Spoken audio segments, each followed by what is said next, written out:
I feel like we should have known this already. Were we even taught this at all? Will this be on the test? Hi, everybody, and welcome to Will This Be on the Test? I'm Mattie. And I'm Austin. And we're here today to talk about some things we should have learned in school, but didn't learn fully, or didn't learn correctly. And sometimes we just don't want to talk about things because it's been a bad week. It's been a very bad week. I'm sure everyone's been watching news and is just kind of sick and hates everything right now. Yeah. For those of you listening in the future, this is the week that Robb Elementary School was shot up in Texas. And then on top of that, shit has been going awry in our own house. But that is nothing compared to what those families and children and everybody. So, policy and change. Yeah. Because I guarantee you that a lot of those families prayed every night. Mm-hmm. So we're just going to dive into it this week, I think. I think we are. Oh, wait, no. We finished The Circle. We're not going to give anything away, but I will say I would like a reality show that is Yuling and Frank's going on adventures, having a travel series. I would absolutely watch them go into the French Riviera. And I need Yuling to come and teach me how to do makeup. And I need Frank to just follow me around and make me feel great about myself. Yeah. And I need that Nathan Alex guy to just not ever appear in my life again. Yeah, he wasn't noxious, but he was kind of obnoxious. And also Trevor can just show up whenever he wants. Let's be honest here. Even Austin thinks so. Oh my god, he was so funny. That's a good looking man. Yes, he is. So we will not give away anything. In fact, what we just said gives away nothing other than names of people on the show. Yes, and who we like the best and the least. Mm-hmm. So, because it's been a bad week, I thought rather than strictly follow the nature of our podcast, we're going to talk about things you should have learned in school. I'm going to talk about something that you could have learned in school if you were taking the right kind of class. So, technically we could have learned all of these things in school and people just chose to not teach them. We're not allowed to teach them. Yeah, these are facts that exist and could have been taught in the school. So, you know what? I'm going to say it counts this week because, man oh man, my brain needed a break and I wanted to talk about something I enjoy a lot. And I'm going to talk about a cultural icon that just brings me some great joy. Taylor Swift. Even bigger. Lady Gaga. So much bigger. Barack Obama. He's 50 meters tall, and he's from Japan. I'm talking about Godzilla. When I was in high school, I used to compete against a guy in forensics in informative speaking who did a speech about Godzilla, and he ended it by yelling, "Run." Oh, no. It was he called me the Headless Chicken Girl, so I have nothing to say. And yes, I'm talking about the movies where the guy in the giant rubber lizard suit fights monsters in a scale model of Tokyo. And I am not going to talk about any of the American remakes, especially not the 90s one with Matthew Broderick. I pretend it never happened. It doesn't exist. I don't know why I always assumed it was claymation or something like that. No, it's a guy in a suit. I mean, I guess that's the same for the Power Rangers, though. Back in the day. Yeah, that was it was a big thing in Japan. It's we'll scale out of the city. We'll put guys in these costumes and they'll fight, and we'll have special effects and there'll be puppets. It was all pretty cool. And Godzilla is actually a fantastic piece of social commentary, and it has some real substance to it. Because even though there have been nearly 70 years of sequels, reboots, comics, TV shows, toys, video games, and knockoffs of Godzilla, there is a North Korean movie that the former dictator Kim Jong-il made. I remember Kim Jong-il. Well, he was a big Godzilla fan, and he made his own Godzilla. Now, was he the Disney fan, or is that Kim Jong-un? I think that's Kim Jong-un. Because they have Disney parades. Yeah. To be clear, I do not believe they are endorsed by Disney. I don't think they are either. It's especially until recently, Disney would take things pretty far in order to make a buck, but I don't think they were ever yay, North Korea. Yeah, seriously, it was a movie called Pulgasari, and it was kind of like a folk story from Korean history. that he turned into a communist morality tale about a giant monster, and it's confusing and bad, and like it's also free on YouTube. I don't recommend paying money for it, but it exists. If you want to watch it, it exists. It's weird. A lot of this sounds like just my life. And our podcast is also free on YouTube, so... And it also exists, and it's weird. But it probably isn't directly putting money in the pockets of a dictator, so... I mean, we have no way of proving that. And now a word from our sponsor, North Korea. We're being sponsored by North Korea All now? of North Korea. The glorious Democratic People's Republic of Korea? Yes, where they have nothing but abundant food. Have you seen the fronts of their grocery stores? Yes. In fact, I saw a fat child standing in front of a grocery store. And the fact that they all have these same haircuts is because that's what's in style. Yes. I mean, the worst part about getting a haircut is saying, ugh, what do I want? It's so much better when you have a government-selected list of haircuts to choose from. So, as our sponsor North Korea says, listen, or else. Now back to the show. Yeah, but I'm going to talk about the original Godzilla, the one made back in 1954. That's like older than our parents. Yeah. And for those of you who have never seen the first Godzilla movie, Like me. I'm going to just do a super quick rundown of the plot. After some ships are mysteriously destroyed and fishing yields drop to zero, some people report seeing a giant monster. A paleontologist named Kyohei Yamane is sent to investigate after a giant radioactive footprint is discovered. So the footprint itself is radioactive? Yes, it is. It's not like the footprint of radioactivity left behind after an incident? It is a footprint that is radioactive. They discover it is actually a 50-meter tall monster that the locals had a myth about a giant sea monster called Godzilla, and so that's why they call it Godzilla. And it turns out that this monster was awakened by underwater hydrogen bomb testing in the South Pacific, and it came to Japan. Is it radioactive because of the hydrogen bomb testing, or because it's just radioactive? Because of the hydrogen bomb testing. Okay. The government spends a while debating about what to do with it. Yamane wants to study it to figure out how it's so resistant to radiation, and maybe there's some treatment or a secret to surviving radiation that this monster could reveal.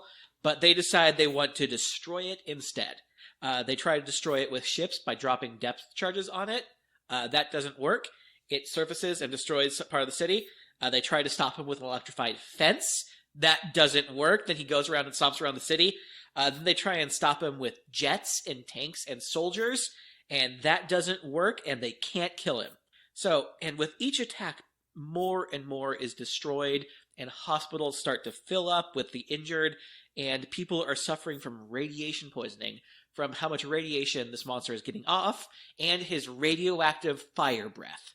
This is way more dramatic than I expected it to be. I feel like I've seen one of the more recent ones or parts of it. I don't remember anything radioactive. I remember it just being I'm a monster. Yeah, it's in the 50s sci-fi, everything was about radiation. I think that's kind of like how everything right now is about AI and computers. Because we are just too used to radiation at this point. We've adapted to it. Not literally, just, yeah.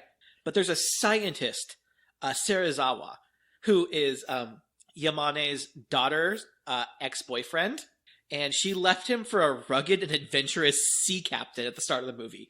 That's how I ended up with Austin. Wait, you think I'm a rugged and adventurous sea captain? That's what you put in your Tinder bio. I was just standing on a cardboard cutout of a boat.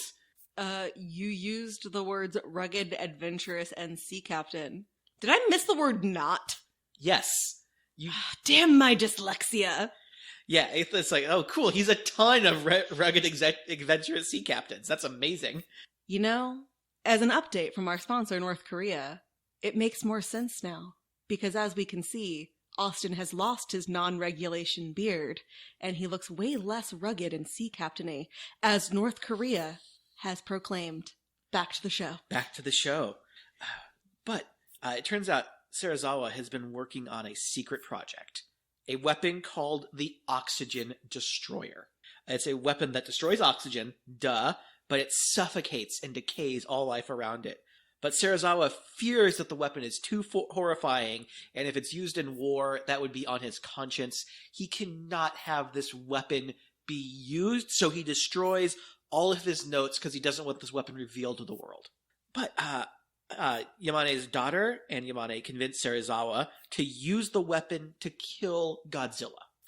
And when they dive to the ocean floor where he's sleeping to plant this bomb to kill him, Serizawa cuts his oxygen supply while he's down there, and when the bomb goes off. That way he dies with it, and the secret to this horrifying weapon dies with him, and they killed Godzilla.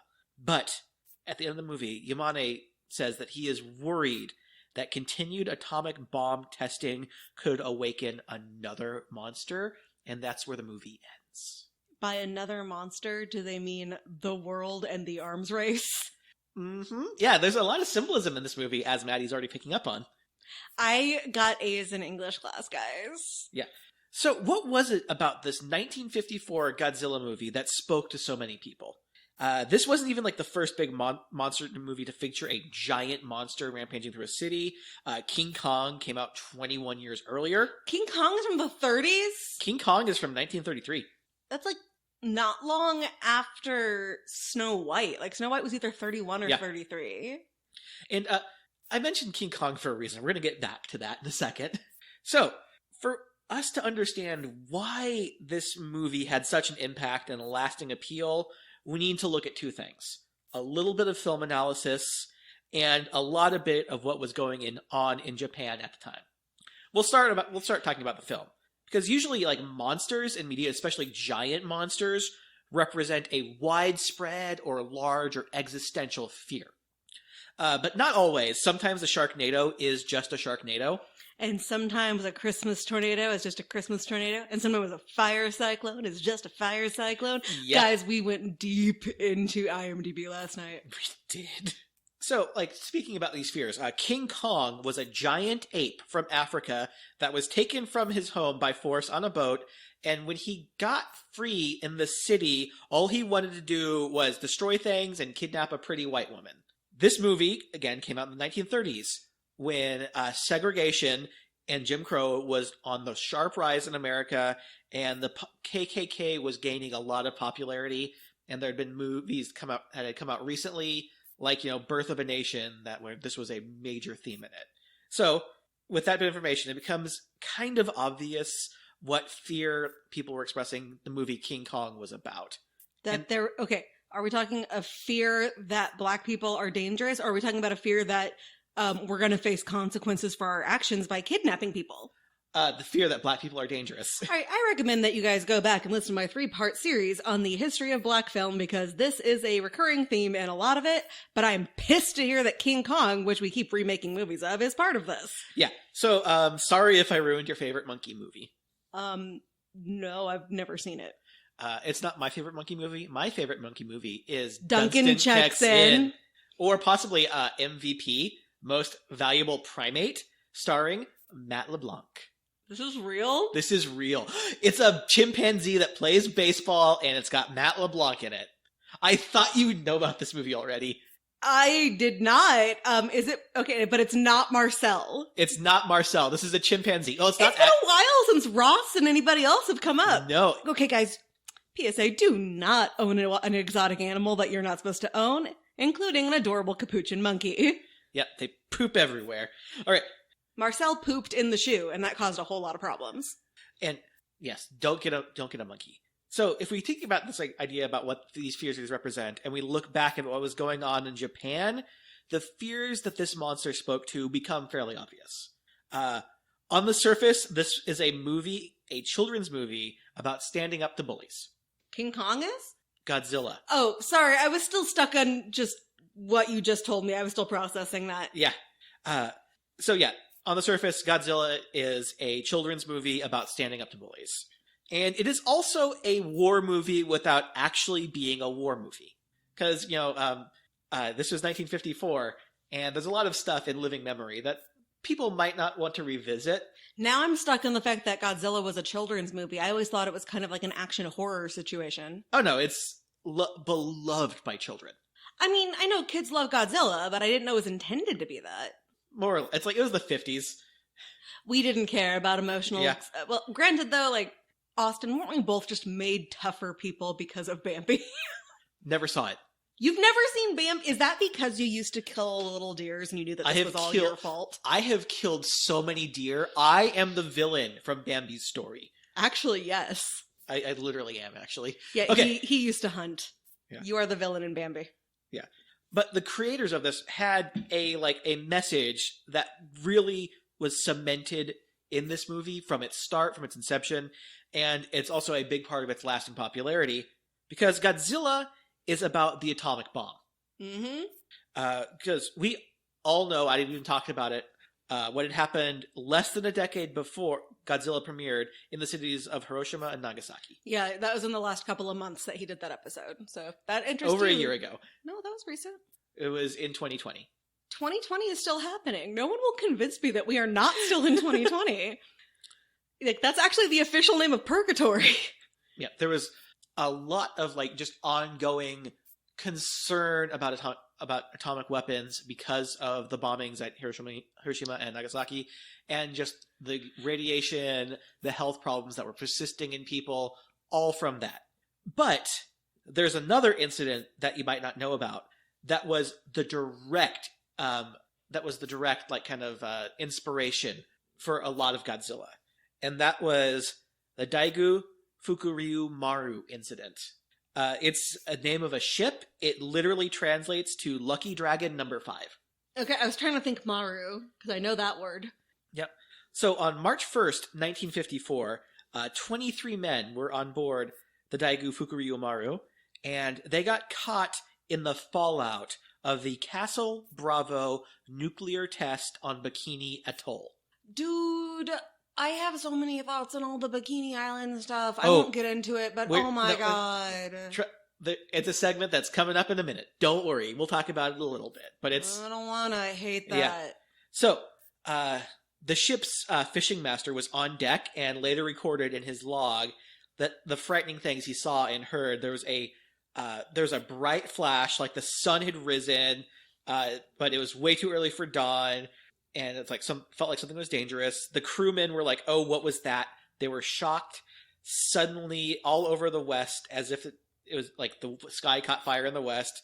Then there was 9 minutes later a roaring sound, like overlapping avalanches, an awful sound like the Marshall Islands are sinking as angry waves into the sea.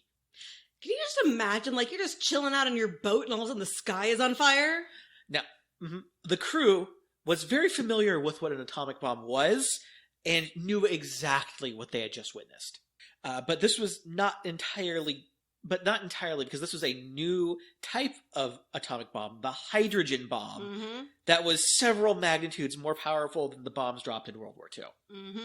Now, the U.S. had actually announced they were doing this test, and this crew was aware that they were in the vicinity of a test, but they were well within the designated safe area.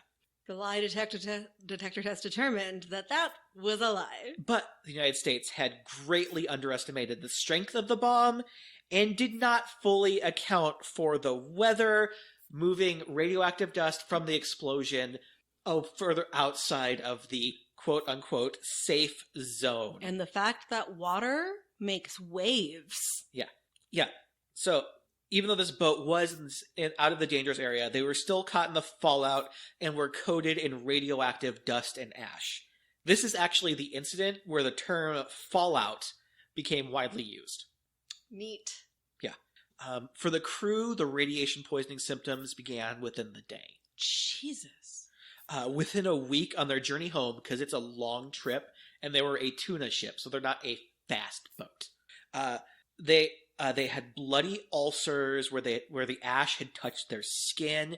Their hair was falling out, and most of them were incapacitated with cramps and diarrhea.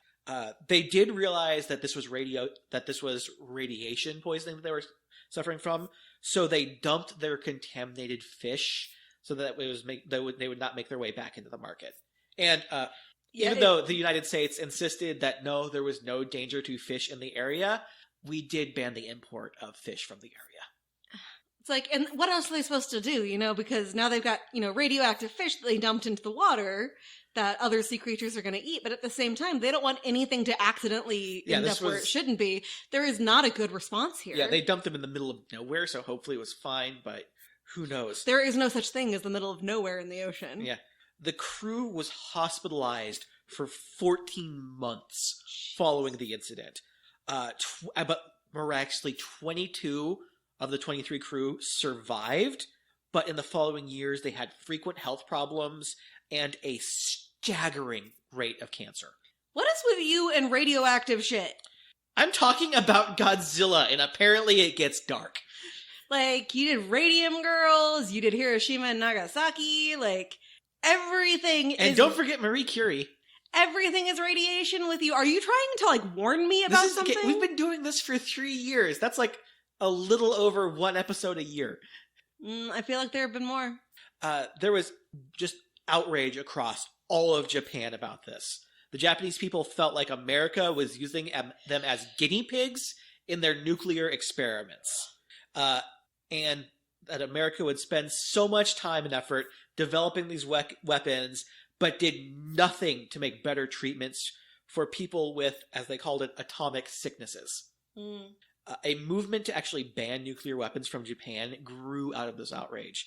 And Japan has explicitly banned all nuclear weapons from being deployed on the island in Japan. And by their own laws, they cannot develop their own nuclear weapons. So Japan doesn't have nuclear weapons. Japan does not have nuclear weapons, and they are opposed to them even being deployed in Japan, even though they are one of our allies. They do not let us have our nuclear bombs on their islands. I'm surprised they didn't ban Americans. Yeah. And this is still a widely popular policy in Japan. 70 years after this, later, it's taken the Russian invasion of Ukraine, the North Korean bomb and missile tests, and escalating tensions with China over Taiwan and the South China Sea and what they're doing there. They're just now saying we might have to bring this up for debate if we're going to continue to do this. But the popular opinion is still no atomic weapons on Japan. Yeah, Japan has managed to become and maintain its status as a world power without being you don't do what we say, we're going to nuke you. Yeah. So when I was talking about this movie, the direct inspiration for this movie was this incident, especially in the opening part where the fishing boats are lost and there's the radiation. Godzilla is basically these tests that we didn't know about that were killing our fishermen and killing fish. Then, as the movie goes on, Godzilla becomes like the atomic bomb in more obvious ways. The sudden destruction, conventional weapons were helpless to stop him, and the hospitals filled up with sick and injured people. But it's this is also interesting. Even though Godzilla is a symbol for the destruction and horror of atomic weapons, he is also very clearly a victim suffering from them as well. His skin on the costume was designed to resemble burns from blast victims, and he was woken up by the bombs and driven out of his home. So this kind of goes back to a major theme of our podcast, which is nobody is truly good or truly evil except for Hitler. Yes. And by the way, again, we hinted at this earlier, but the Marshall Islands and Bikini Atoll, where these tests were done, these were not uninhabited islands. Uh-huh. The islanders were forcibly evicted, didn't understand what America would do to their home, and they suffered for decades after this. And when they were sent back, it was still dangerously radioactive, and they had health problems. It's pretty fucked up. And we used goats as part of the testing process, which I know is minor compared to that, but I love goats. And one of my big memories where I got angry in high school was we had just watched this video about all of this. And let's be clear, it did not mention pretty much any of the bad stuff. It was all look at the cool stuff we did for science. And there was except for that we also apparently didn't tell our soldiers over there what was happening exactly. So a lot of them got sick. I think some of them even had their girlfriends and shit there. Yeah. But the army said the area was clear, but in later years realized, there were more than 100 ships in the dangerous area from this test. Well, like this there were one test. There and were we did videos dozens of tests. of the guys who were setting everything up for these tests, like playing in the water and shit, like it was a party. But my teacher, I was like saying, like, I was just having a conversation with her about this video, and she goes, I guess you could say those goats were real scapegoats. And I looked at her, and then I glanced over at the roadkill squirrels in her freezer, and no, I am not making that up. And I walked out of the room. I just flat out walked out of her room. I see you. I remember you. I know your name. Then, so after this, we also get to one of the other things in this. Dr. Serizawa and his oxygen bomb. He had developed a horrifying weapon and did not want it used. Again, this is also pretty obvious symbolism when you look at the Japanese opinions about nuclear weapons. He used this weapon to stop Godzilla, but did everything he could up into nobly sacrificing himself to make sure this would never be used as a weapon of war. So yeah, that's... I know there were some of the guys who developed these bombs in the first place who were like, yeah, this was not our intention, or this was not our goal, or we were just doing science and you guys made it bad. yeah. So And some of them were like, yes, bombs, because it's like they're just the sentiment of these weapons should not have been developed, and they certainly should never have been used in war. Mm-hmm. And so yeah, there's also some other like weird symbolism in this movie that I just wanted to talk about a little bit because it made me laugh. Okay. There's another scene that doesn't make a lot of sense when you're watching it, because it's just like Godzilla is stomping along and he's not even being attacked by anything, and there's this building that's in front of him I don't recognize, and he pauses for a second, then he stomps through it. This building was the National Diet Building. Now, diet in this instance means a legislative body, not a building dedicated to weight loss. Speaking of weight loss, let's talk about our sponsor, North Korea. I would actually love to see Godzilla crush Goop headquarters, but yes, the North Korea diet. Just don't eat. If you don't have food, you can't eat food. The only one who gets food is the fat child in front of the grocery store. North Korea, listen or else. It's mandatory. All right. And this may shock you, but there was some resentment towards the legislature at the time about them not taking action on pressing issues. Then, a pressing issue, i.e. Godzilla, that cannot be ignored, stomps through the building. This scene, according to a source I saw, was applauded in theaters at the time. And as an American screaming into the void about our own government not taking action at a deadly problem no other country seems to struggle with, I can relate to this scene. Maybe we need to hire Godzilla.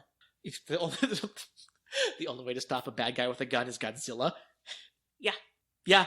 Yeah. Yeah. So yeah, that's my little thing about Godzilla. I guess in conclusion, go watch Godzilla. It's a fun little movie, even though it's nearly 70 years old. It mostly holds up. It's black and white.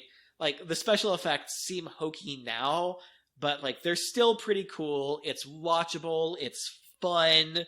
And yeah. Or if you don't watch Godzilla, just right now, go watch a movie that makes you happy, no matter what it is.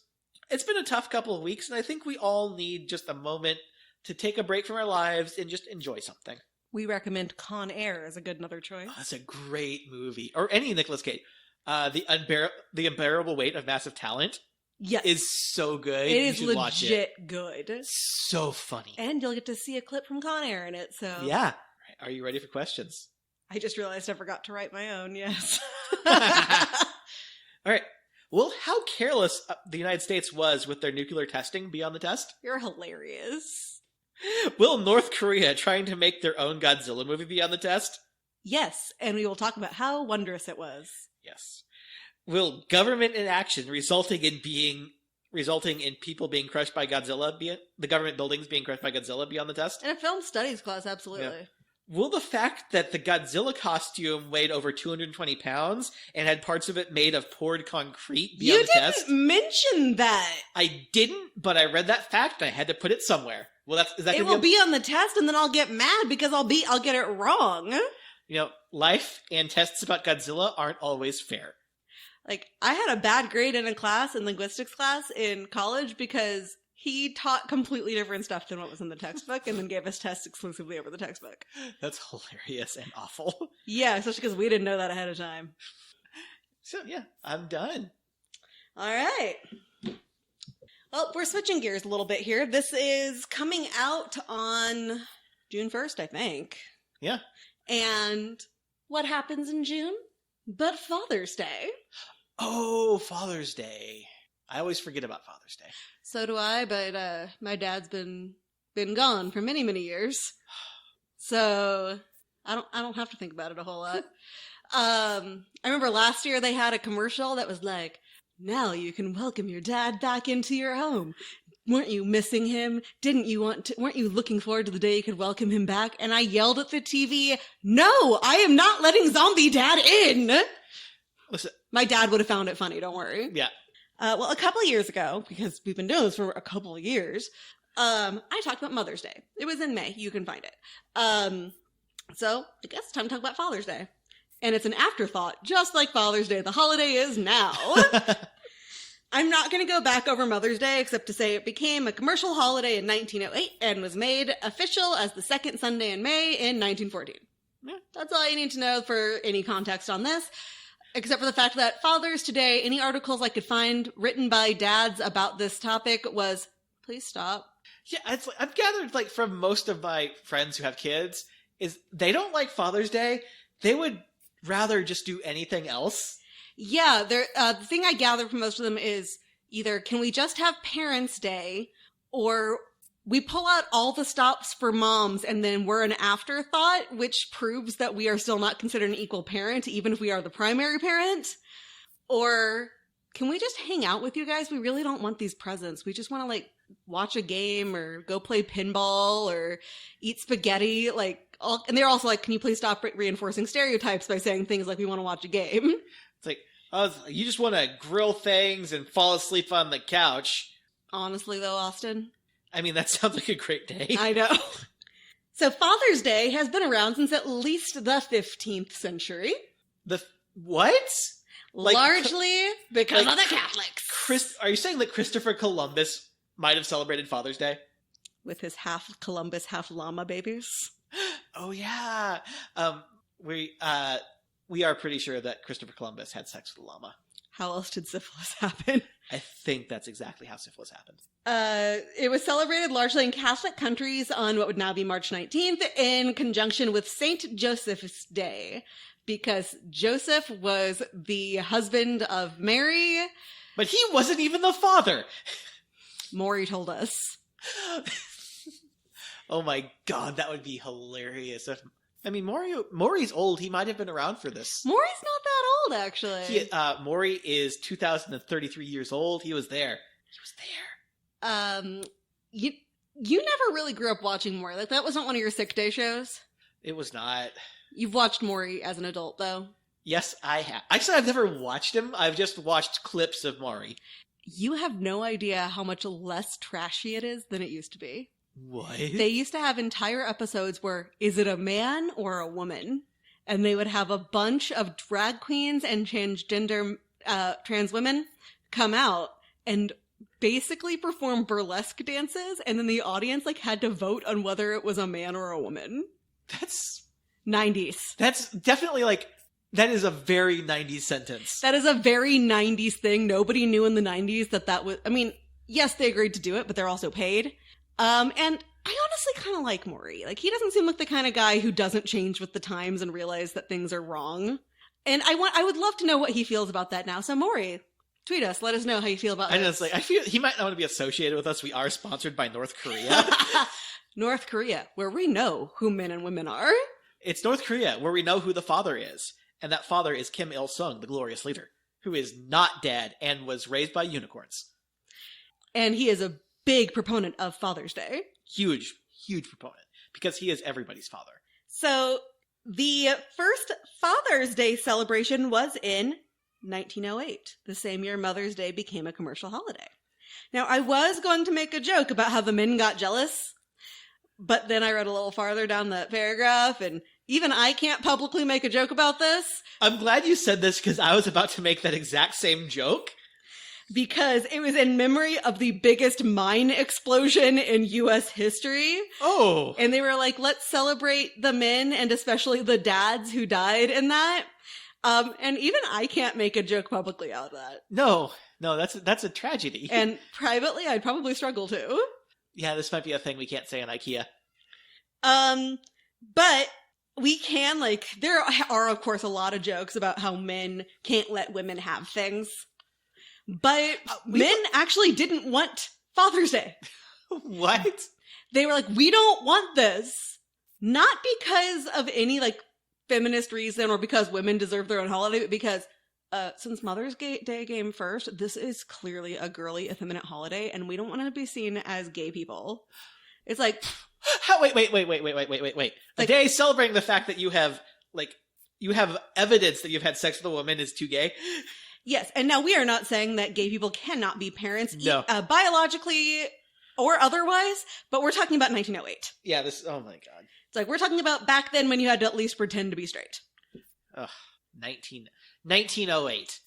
So it was held off for a long time because toxic masculinity was ruining the party. On the other hand, though, there actually were men who believed that fatherhood was not as worthy of celebration as motherhood because men got to live full lives and women were confined to the home. So that was the other side of the argument against it. That was being raised by men. It's like, no, our wives deserve a holiday because this is all they get. All they get is wake up, take care of the kids, and me, go to sleep. That is all they get. Well, I get to go out and socialize, and I get to go to work, and then go to the bar, and then go bowling, and then... Which, I mean, it's fairly progressive for the early 1900s. Then yell at cars with people. I'm trying to figure out what early 1900s men do. Carry buckets with their lunches. Yeah. It's like, I've got to go rivet this skyscraper together. In 1909... Mother's Day wasn't officially a holiday and only commercial one. There was still one person who decided there should be an equivalent for dads. This was not a man. This was a woman named Sonora Smart Dodd, who had been raised by a widower. He had been widowed twice. He had 6 kids. Sonora, I believe, was his oldest, and she was the only girl. His name was William Jackson Smart, and by all accounts, he was the parent. He did not expect Sonora, despite being the girl, to be the mother. He raised his kids. Her dad, he's an interesting fella. He was enlisted in the Union Army out of Arkansas. Oh. Which was a... Confederate state. But do you want to know how he managed that? How did he manage that?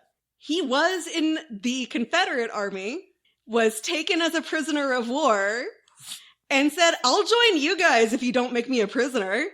And they're like, cool, bro. And he fought for the Union.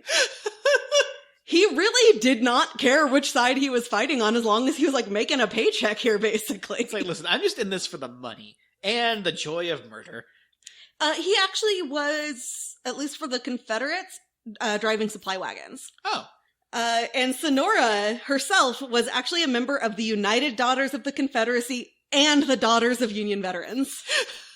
Which makes me think, we definitely didn't learn about that in school. The idea that people could A, join the other side from like, they could switch states, or B, that POWs were even given the opportunity to just join? I bet he's not the only one. No? So Sonora came up with this idea to have the holiday while she was at a Mother's Day celebration. And she was like, my mom's dead, and so is the mom and some of my siblings. Because, 2 wives. He was twice my dad.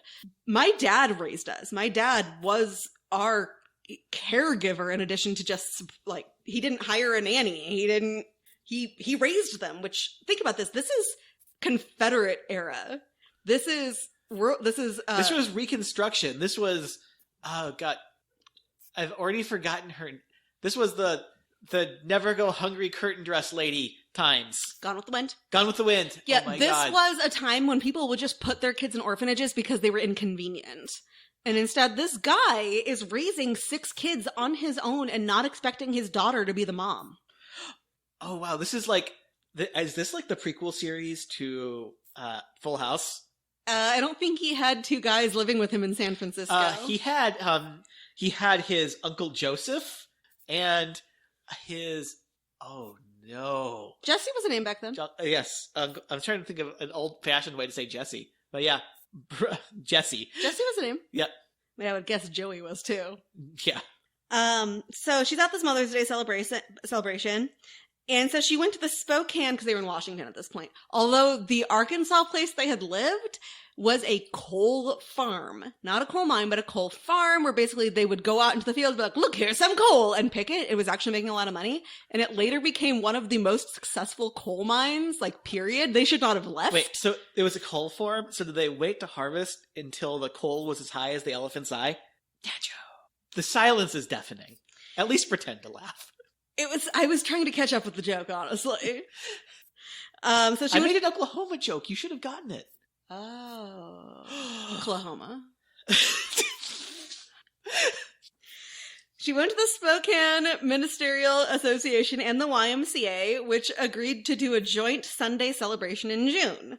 She said, how about June 5th, which was her father's birthday, but they were like, that's too soon. Let's do the second Sunday, so they could actually have time to prepare their sermons for this. It was on June 19th, 2010, the first ever Father's Day, other than the one for the minors, which was not officially a Father's Day. It was more like a let's cry a lot day. Presents were delivered to handicapped fathers. Boys decorated lapels with red roses for living fathers and white roses for dead fathers, and the homilies at the churches around the city were all about fatherhood. Also, guys, the Bible is like, hey, don't be a shit dad. It says that more than once, other than when it's like, hey, kill your kid. That's another thing it says. It's be a good father. But also... Unless you're Isaac. Be a good father unless God tells you to kill your kid, in which case you should just do it. Yeah. Wait, was it Isaac who killed the kid? Or I think was going Isaac to? was the kid. I think Isaac was the kid. And of course, it's like, be a good kid. Except, oh boy, you're Honor not going to be happy with what I did to my Honor own thy son. father and mother. So when your dad comes at you with a pickaxe, just be like, yes, please. Yes. The Bible Yes, is Daddy. Never use that word. Oh my god. The worst thing about Father's Day, for me, is all of, like, the unwisely used things that say daddy on them, where people don't realize that has a different meaning now. I don't think I ever used that word growing up. It was always dad. Oh god, they'll see stuff, like, written with daddy on it. Like, there's a book that we just got through the library that was Rocky Mountain Daddy. Yes. It was a Christian book, right? It was. And also the city publicized it like crazy, and the idea got all the way back to Washington, D.C. Ooh, from Washington to Washington. Yeah. Sonora even got a letter from William Jennings Bryan, which I'm sure is a name that vaguely rings a bell, from Nebraska. He was called the Great Commoner. He also hated evolution and was a major part of the Scopes trial. But that's a story for another day. In fact, anyway, he was in support of Father's Day, and that helped Sonora get some attention on the national level, and she spent literally the rest of her life trying to get it to be a national holiday. So yeah, William Jennings Bryan. Oh, good. Another. He didn't believe in evolution, but I guess he believed in the evolution of the role of fathers. So 1916, 6 years after all this, Woodrow Wilson and his family observed it. Huh. They're like, we are celebrating this holiday in the White House. It's kind of weird that Woodrow was like, all right, we're having Father's Day, but we already have President's Day. It's like, I get 2 days. I'm the president. Did we have President's Day yet? When did that start? I don't know. It's like, I think it started with the first mattress sale. If any mattress companies would like to sponsor us, we are happy to promote your first of all, President's Day sales. And they even have mattresses, I'm sure, in parts of North Korea. Like, famously, there are no mattress companies that sponsor podcasts. Famously. I have never heard of one. Famously. What next? Some sort of meals that are ready to cook?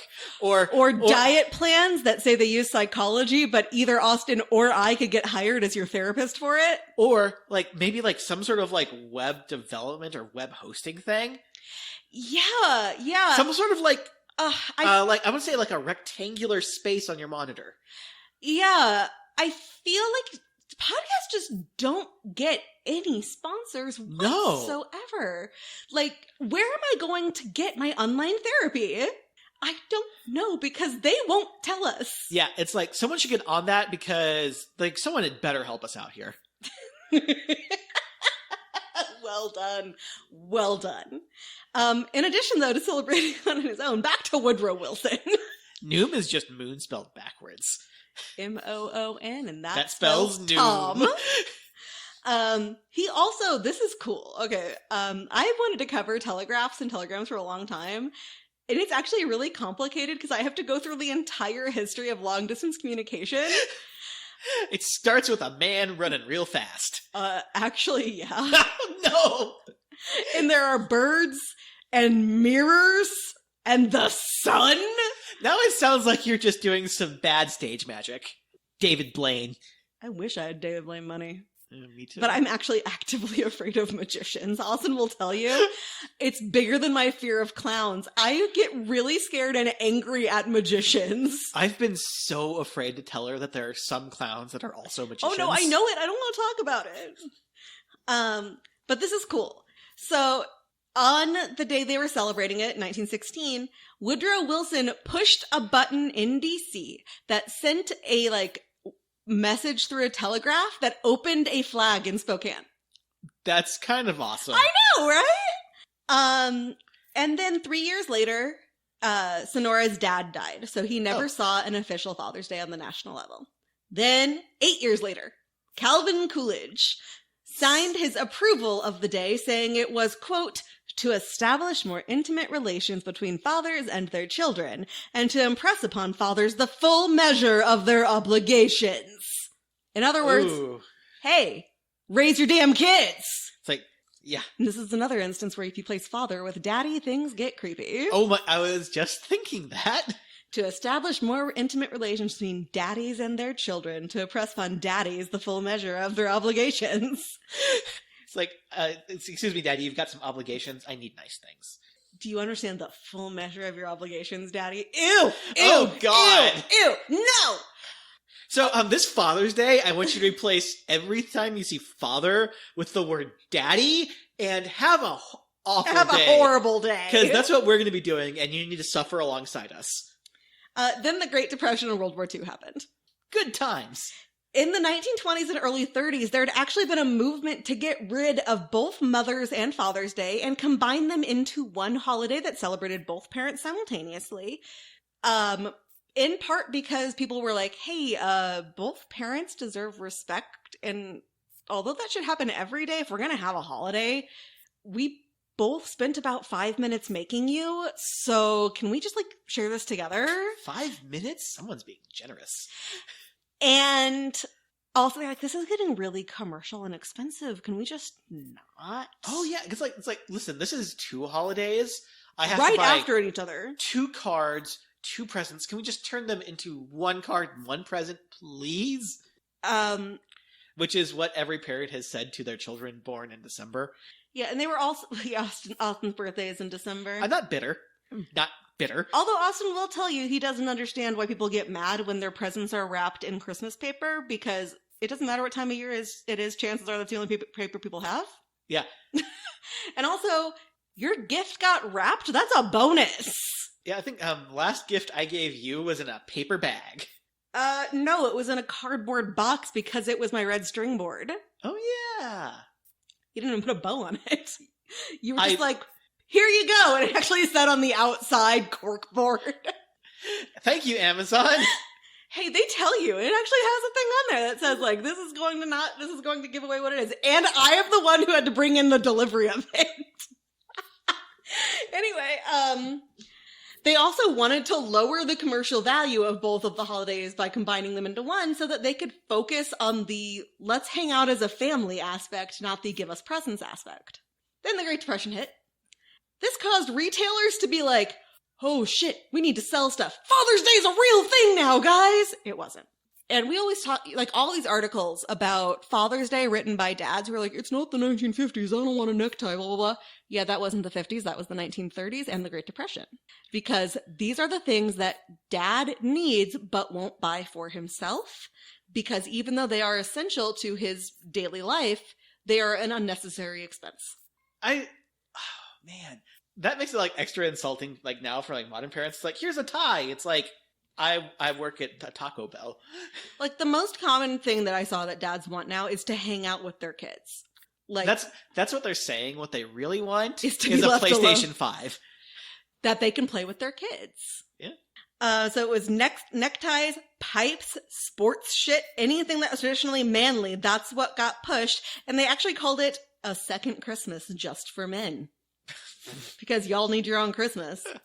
This is man Christmas. A second Christmas just for daddies. Oh, God. This is going to become a running joke for us. Sorry.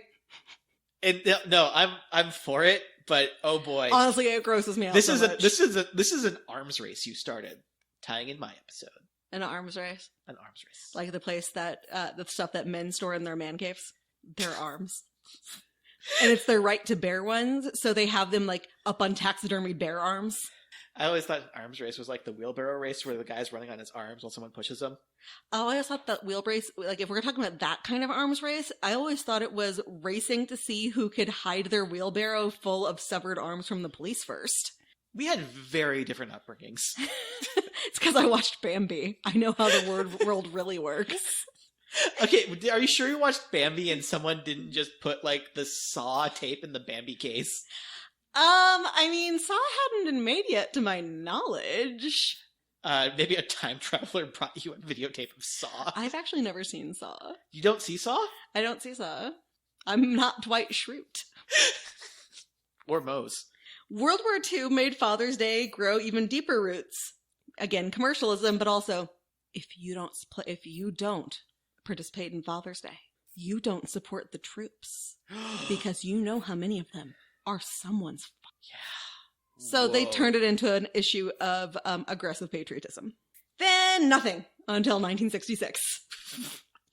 When Lyndon Johnson signed an executive order naming it a holiday to be celebrated on the third Sunday in June. It is still not a national holiday. It is just, one of those holidays that isn't real, but can be printed on calendars if you want. Like Arbor Day. Arbor Day. The day where we celebrate the trees that I'm allergic Quick, to. pop quiz. What month is Arbor Day in? I actually, believe it or not, I was reading about Arbor Day earlier. Arbor Day is in May. That sounds right. I don't know for sure either, because nobody knows when Arbor Day is without having to look it up first. Well, you never, the trees are like the Spanish Inquisition. You don't know when they're coming. They're right. Okay, trees are very tall, they're very hard, and they can come at you with a moment's notice. Seriously, Respect your trees. I mean, you never know which tree is going to be an ent or is going to get really mad at you for picking apples and then throw apples at you from itself. Yeah. It is tearing off its own skin to throw at you. Never trust a tree. Never. The chances of being killed by a tree are small. But they're not zero. Never zero. Never. Seriously, though, look up when Arbor Day is. My other thought was July. We need to get our Googles in here so we can just shout out questions at it as we go. April 28th. Oh, it's almost May. Oh, and more importantly, I looked up when is Arbor Day, and it says Friday, April 28th. Arbor Day 2023 in Nebraska. I don't know why Google felt the need to tell me it was in Nebraska. Nebraska, you have been warned. Next the trees year, are coming, the trees Nebraska. are coming for you. Oh my gosh, it's when Burnham Wood moves to on its Nebraska. way to Dunsinane. Yeah, it's Nebraska. It's coming through Nebraska this time. Yeah, guys, Nebraskans, 2023, not the year to say Macbeth. Arbor Day coming 2023. Oh my god, can we please make that movie? It'll is it going to be a horror movie, or is it going to be like that Valentine's Day movie that was awful? Yes, it's gonna be both. So it's going to be like an anthology of way too many celebrities, but also a horror movie where the stories kind of intersect, but not really. Mm-hmm. Okay, I like it. So moving on from Lyndon Johnson. Jesus. Okay. There was nothing again until 1972, 6 years later, when Nixon passed an act making it a national holiday officially. Sonora was still alive at the age of 90, so she actually did get to see it become a national holiday before she died 6 years later. So bitch lived until almost 1980. Wow. She spent her fucking life trying to get her dad honored, which frankly, I mean, I don't know if this guy had more Confederate or Union tendencies, although he did move to Washington State, which makes me think he was probably a little more Union and just trying to raise, it goes back to that whole no one's truly good or bad except for Hitler thing. Yeah. And even then, baby Hitler, I don't have anything against baby Hitler. I mean, it's I'm guessing, I bet he moved to Washington. I bet he had a beard and he started a craft brewery, I'm assuming. Like, if Hitler had gotten the chance to move to Washington State, maybe he would have been fine. Yeah. They like artists in Washington. Oh, yeah. Anyway. We're also brought to you by the Washington Tourism Board. Washington, we're not North Korea. We are not, though, brought to you by Hitler. North Korea even says, fuck Hitler. Yeah. Actually, I have no idea how North Korea feels about Hitler. I've not looked up any of their opinions on stuff. Usually they're just too mad at America. And everywhere that's not North Korea. Yeah. It's not that it wasn't celebrated in the interim, though. It was still being used to emotionally manipulate people into spending unnecessary money, not just during Great Depression and World War II, although it really didn't stop. It was always be like, Dad, we appreciate you. Here's an ashtray I made you at school. Because remember, we were kids. We could still make ashtrays for our dads at school. Yeah, it was like, I remember like Father's Day was like, well, this is what I made in art class this week. I guess it's a Father's Day present now. Oh my God. And that's another thing too. Like, this is why I'm doing this, guys, is if your kids have to participate in a holiday thing at school, they should know what the fucking holiday is. And also, Father's Day, Mother's Day, both of them are regressive at this point. Yeah. I'm not saying, that to be politically correct. I'm saying that as someone who had a dead dad growing up. But I'll get into that at the end a little bit more. Oh, yeah. Today, it is celebrated in countries all around the world. Some just get down to it and have Parents' Day, like South Korea. South Korea. Just not south of North Korea. I actually have no idea what North Korea does. I don't know if North Korea does anything. I'm assuming they just celebrate the fatherland and the illustrious leader who remains alive by the power of the unicorns. Not dead. South Korea. Yeah, the unicorn thing is real, by the way. We're not making this up. I said South Korea. South Korea, we like you more. It's literally the future there. Yeah, seriously, Austin and I have talked, like, if we were going to move to another country, South Korea's on the list. Yeah, it's like real high up. You know what's not on the list? North Korea. No. North Korea doesn't actually sponsor us. Just because I know there's somebody out there who will think we're serious. Yeah. Granted, they probably stopped listening by now. We probably got a review saying they're sponsored by North Korea. North Korea does not sponsor American podcasts, guys, unless they are Dennis Rodman's. They don't want to listen to it. Yeah, and oh god, do you think North Korea is secretly Squarespace? I think North Korea is secretly Noom. That makes sense. Or maybe they secretly make the mattresses that are never, ever advertised on podcasts because they want to make sure Americans are asleep and don't see it coming. It's true. If they can sleep well, they're going to get soft. Meanwhile, we sleep on rocks, like Raven Simone. That's true, and I would do it. Yeah, I was listening to a podcast. Raven Simone literally sleeps on a mattress made of crushed amethyst gems. Yes, and her wife sleeps on a mattress. Hates it. I would sleep on a mattress of crushed amethyst gems. It's like the opposite of the Princess and the Pea. I feel like I would never have to exfoliate my back again. Yeah. Okay, anyway. I was trying to go through a list of what countries do on Father's Day, and there was a lot of influenced by Western cultures. Or there were a lot of, like, very religious things, or, like, just some really sweet things that I was like, this is not amusing, except for the French and the Germans. Uh-oh. Who do you want to hear about first? Let's hear... Okay, I'm just playing to, like, everything I know about these countries. Let's start with France, and then move to Germany, because Germany is usually just a little bit wilder than France. They are very different in this case. In France, Flaminier, a lighter manufacturer, like, gonna light your cigarette, decided the country needed Father's Day. So they suggested Le Fête de Paris, I don't speak French, with the slogan, Nos papas nous l'ont dit pour la Fête de Paris, ils desterrent tout un flaminaire. That's French! Wow, a second Joey quote. Yeah. Toute la flute. Okay. And this is actually the translation. This is not me making a daddy joke. This is actually what it translates to. Okay, I've braced myself. Braced. Our daddies told us for Father's Day, they all want a flaminiere. Our daddies told us for Father's Day, they all want a flaminiere. Oh. Yeah, Father's Day was an unabashed publicity stunt to sell lighters, and it worked. The national holiday came about, and the Father's Day committee was choosing a dad to somehow win a prize. which I assume was more lighters. But yeah, it really was. The prize was he got lit on fire. The It's prize- a very dark Like, twist. this was literally a publicity stunt to sell lighters that started a holiday that lasts until this day. I don't know if this lighter brand still exists, but I would absolutely want one. And then there's Germany. I kind of respect this, what they're doing here. Okay, so yeah, I chose wisely. They celebrate Vatertag on Ascension Day, the Thursday 40 days after Easter. Groups of guys, like teenagers and up, do a hiking tour with wagons called Bollerwagen, which are full of wine and beer and regional foods. Essentially, though, that just means they are getting really drunk while hiking. It's not an official holiday, but it's so full of drinking, and the religious component is basically gone. Now, Ascension, which is it's a Thursday, is a national holiday, and they get the day off work. So they spend all of that day getting schwasty, apparently in the woods with a bunch of other guys. They got a wagon full of beer and sausage? A wagon full of beer, wine, and sausage. This is the best holiday! They get wasted, and it's just assumed you're taking the next day off and having a 4-day weekend. I love this holiday. Yeah, this is how you do Father's Day, Mother's Day, Arbor Day. Okay, bold choice happening right now. Germany, you just passed South Korea on the list of countries you'd move to. Bravo. This podcast is now brought to you by Germany. Bravo. It's like beer, wine, sausage, and Volkswagen. We are no longer sponsored by North Korea, and we shared the same opinion on Hitler as Germany does, which is fuck Hitler, love Germany. Yeah.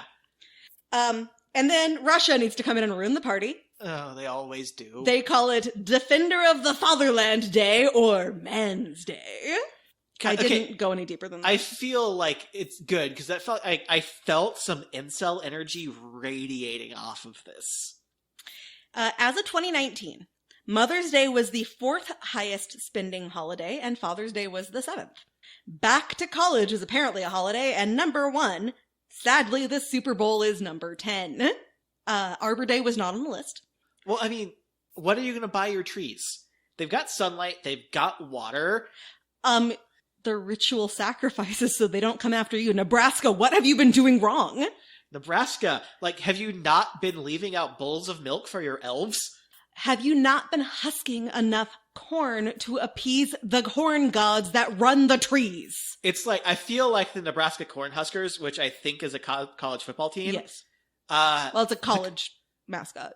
The corn god is mad that your team plays football when they could be spending those hours husking corn for the corn god. Yeah, and using those corn husks to create fertilizer for the trees. Yeah. Nebraska, this is why the trees are coming Yeah. for you this Arbor Day. It's on you. It's on you and you. But I don't think that's what they are. I'm calling it. I that's think what they are. Yeah, it's like University of Nebraska Lincoln, University of Nebraska Omaha, so it's UNL and UNO. You know. Um, Uno. Yeah, I'm gonna need you to draw 4. Reverse. Reverse. Halloween, though, was number 9, just so you know. So it did beat out the Super Bowl. Not by much, but it did. Americans spend about $200 a piece on Mother's Day and $140 a piece on Father's Day. So dads are, for once getting paid less for a hard day's work. As of 2020, the most common gift for dads was clothing, followed by gift cards. Men wanted gift cards, not clothing. Please stop body shaming your dads. Yeah.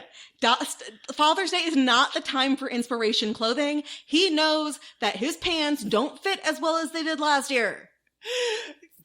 This Father's Day, get him a mesh crop top.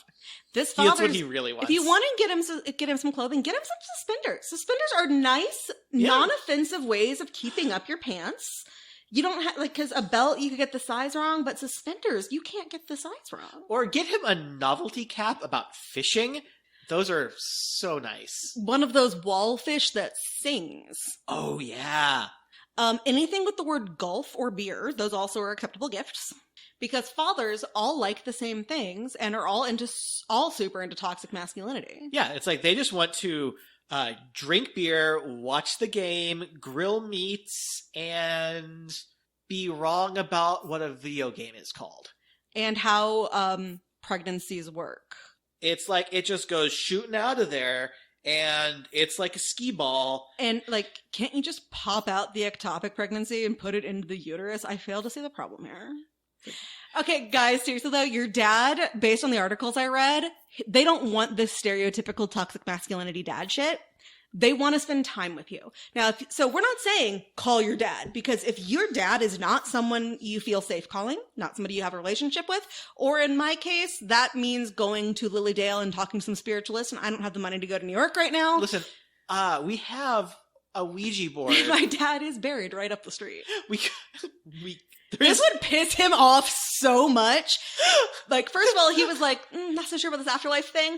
But even if it worked, even if I go up there with this Ouija board and I'm like, Dad, talk to me, he'll come out and he's like, I was busy. I was playing some cards with my friends and some celebrities I like, and I was smoking with no consequences. Come on. To be clear, my dad was awesome, and I wish he was still here for us to forget about Father's Day in a way that makes us feel bad. Just like we do with Arbor Day and all other holidays where we're supposed to honor people and trees. So yeah, my dad genuinely was a good guy, but he also enjoyed a good joke. Yeah. Meanwhile, my father, like, hated Father's Day because we never got the gifts exactly right. He is, like, the worst gift receiver on the planet. Like, we got him the wrong weight of fishing pole, and he threw a tantrum about it. Like, every time he got a present, it was the wrong present, and he'd be mad about it and throw a fit. Until, like, years ago, we actually all sat down as a family and told him, we are no longer buying you presents. And he said, that's fair. Yeah, for the first while we were together, Austin was not a good gift receiver. Like, he was not complaining. He would not be like, this is the wrong thing. He just didn't really know how to receive a gift. He'd be like, I don't know what's happening right now. Why am I getting a present that is not utilitarian? Yeah, it's this like, is something fun. What's happening? Yeah. But now, my mom will even tell you he is the most fun person on earth to buy gifts for, because he genuinely appreciates anything you get him.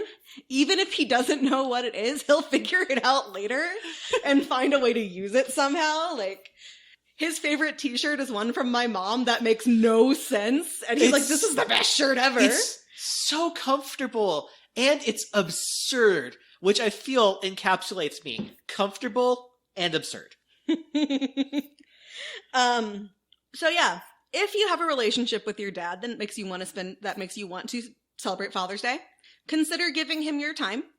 If that's not possible, the most common thing dads say they want, 40% of dads want gift cards.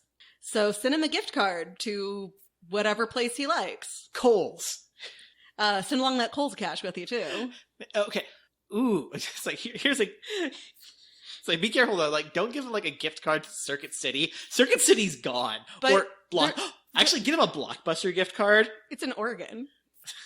But I don't understand what happened to Circuit City, because, like, their service was state of the art. Yeah. And there's just one last thing I need to add in here. Father's Day is not the same thing as International Men's Day. International Men's Day is a thing that exists. What? Oh, yeah. But then what are the incels going to complain about on International Women's Day now? It's been around for a long-ass time. Are you saying that they didn't bother to do any cursory research before they got mad on the internet? But I really wanted to... I clicked on it, and I wasn't really going to talk about it, but then I found this quote from Wikipedia that made me literally laugh out loud while sitting on my computer. So, quote, unlike International Women's Day, March 8th, International Men's Day is not officially recognized by the United Nations, which observes National Toilet Day on November 19th. Hey, just like toilets, men are also full of shit. We should be celebrated too. It's like, in theory, the idea of International Men's Day is to talk about issues that largely affect men, and there are some, like prostate cancer, or the fact that men get breast cancer and nobody will talk about it. The fact that men are raised to behave certain ways, that, like, we grew up with a lot of guys who were afraid to be the sweet guys they were because they'd go home and their dads would be nasty about it. Yeah. Like, there are issues that face men that women don't face, but that is not how International Men's Day works for most people. Usually it's, we are better than women, let's discuss how. So like I said earlier, that is Father's Day. There's not a whole lot to it, but Sonora did a nice job of getting that taken care of. That's our Feed the Cats alarm. They'll live. because I gotta make up some questions on the fly here. Ooh. Will this fact that the first ever Father's Day was celebrated to memorialize a bunch of dead miners, not children, but guys who worked in a mine, although some of them were also miners, will that be on the test?